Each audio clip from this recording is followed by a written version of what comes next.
Alright guys, in this video I'm going to be talking about a statistical 5-point summary. And these are just kind of 5 data points that sort of help us analyze or explore a data set and make it a little more easier to read, a little easier to comprehend, understand. So let's start off by going back here to kind of elementary school, middle school math, when we were asked to find the mean, the median, and the mode of data. So the mean, that just means average, and we do have a statistic symbol for that. We have a mu, kind of like a U with a tail coming off of it. And to get the mean, all I really have to do is add all of these numbers together and then divide by the total. So I have 1, 2, 3, 4, 5, 6, 7, 8 numbers. Adding all these up, so 23 plus 29 plus 20, adding everything together would be 206. I can't do that in my head. I just already worked it out on my paper, so don't be upset with me. And there's 8 terms total, so I'm dividing 206 divided by 8. That's going to give me 25.8 for the mean, or we could say this is the average. All right, for median and mode, so for median, we're going to need to put these into order.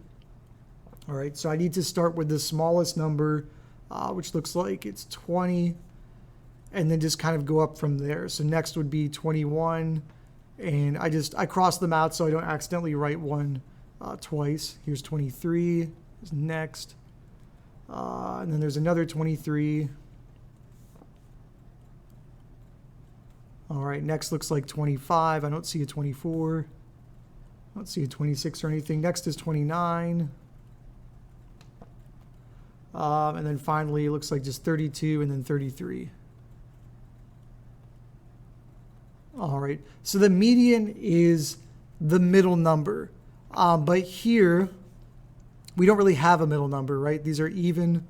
There's 4 here, and then there's 4 here. So we don't really have a middle number for these. So what I need to do instead is average the 2 middle numbers together. All right, so I need to do 23 plus 25 and then divide that in half. Here it works out kind of nice. You can probably already tell without even doing that math. It's going to be 24. But if you can't tell, you're averaging them. You do 23 plus 25 divided by 2 is 24. So our median is 24. And then last is the mode. The mode is just the number we see the most often, which here I see that I have 2 23s. This is 23, this is 23, and there's no other duplicates, so the mode is just that. It's 23. All right, so that's kind of a review for us, hopefully. Let's look at another example here that's a little trickier. This is still asking me to find the mean, median, and mode. Here for goals in a hockey game, but it's not really written out very nicely for me here. The data set was just kind of there. Here I sort of need to pull the data off of the graph. So what I mean is, like, the first game looks like they scored 7 goals. The next game, just 1 goal. These 2 games were both 3 goals. Game number 5 was 5 goals. Game number 6 looks like 3 again. So just kind of going through here. And let's just write out all of our data. It's going to make it easier for us. These were all 7s. This was a 6. This is a 5. And what I'm going to do is just put all of these into order. So there's 1 game with 1 goal. These 4 games all had 3 goals. So I'm just putting all this in order. There were 3 5s. There was 2 6s. And then finally, it looks like there was 5 7s.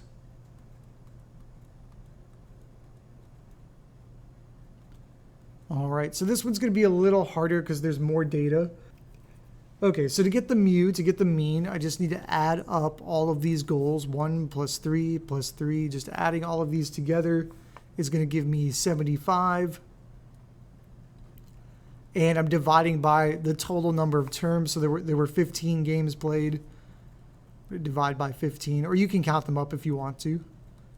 So dividing these, 75 divided by 15 is going to give us a nice whole number, no decimal, 5. So the average number of goals scored, or the mean, is 5.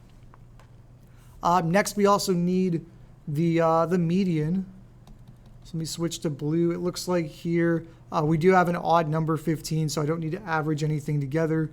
That middle number is going to be this, 5. There we go. The median is 5. And then the mode, the number I see the most often here is 7. I have 5 sevens, 5 games where 7 goals were scored. So the mode is going to be 7. All right. So hopefully this should be kind of a review for you. What we're going to look at in this video is the 5-point summary, which kind of uses all of these things together. So here's what we're doing. Represent the data using a box and whisker plot, excluding the median when you compute the quartiles. So the 5-point summary is these 5 points: the minimum, the maximum, the median, and then also the quartiles. And I'll show you how to get those. So first of all, this data is pretty nice. It's already organized from lowest to smallest. So I can already tell the minimum is 7, no work there. The maximum is 13.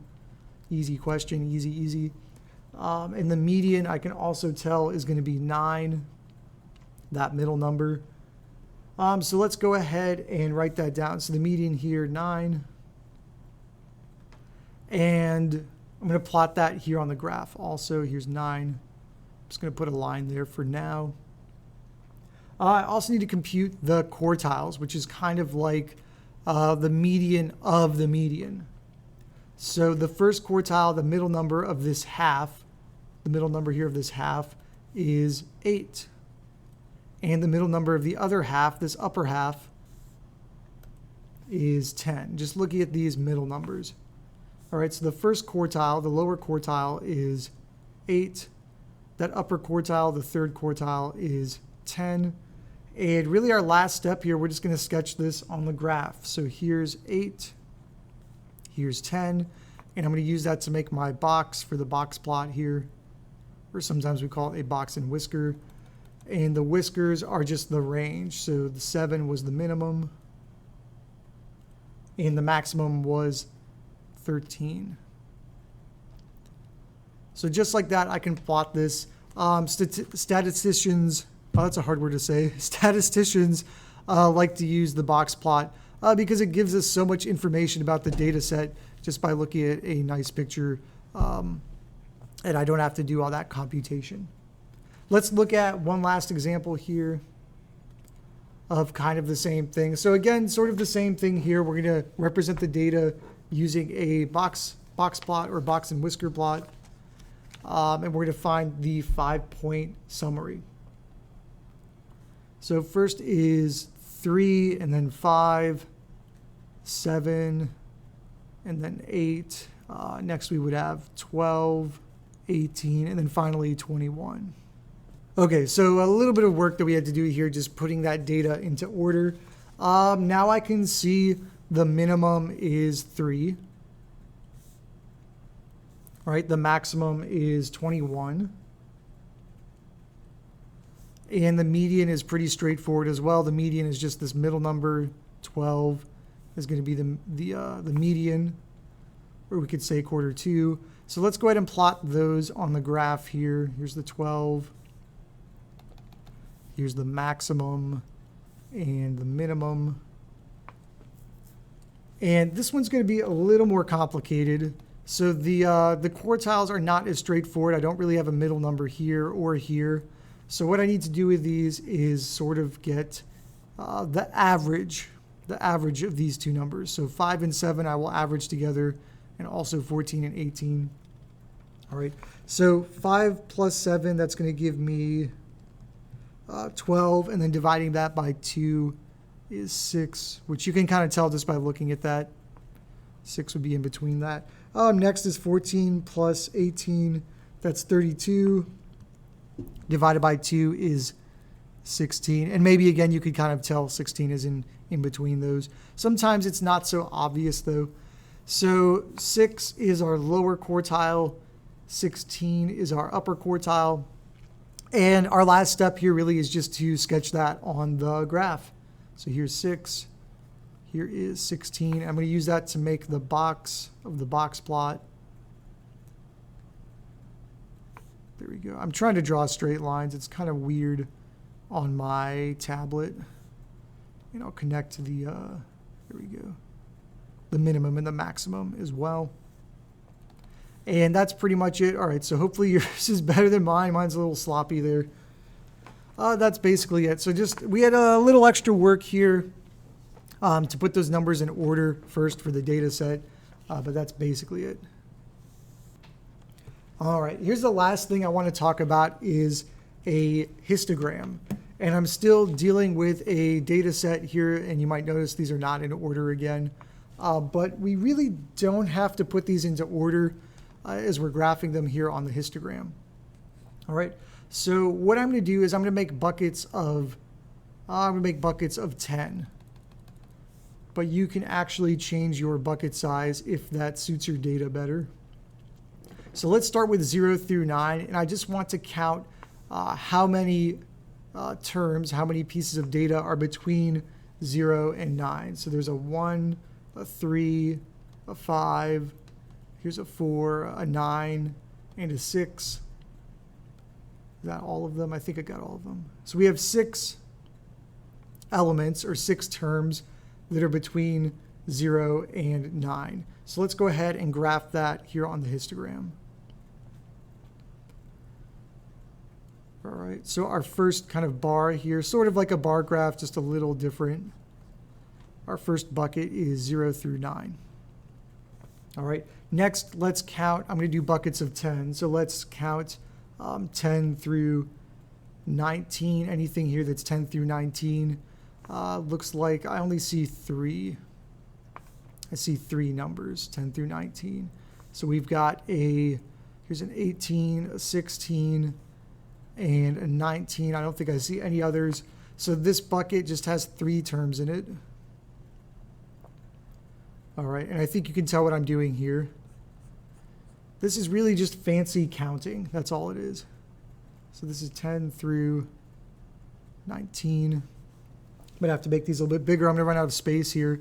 So that's it, just going up by 10s. Next, we're going to have 20, 20 through 29. And just count how many of those terms that we have that are in between 20 and 29. I'm getting 5. So my next bar here for my next bucket is just going to go up to 5. Let me make this a little bigger.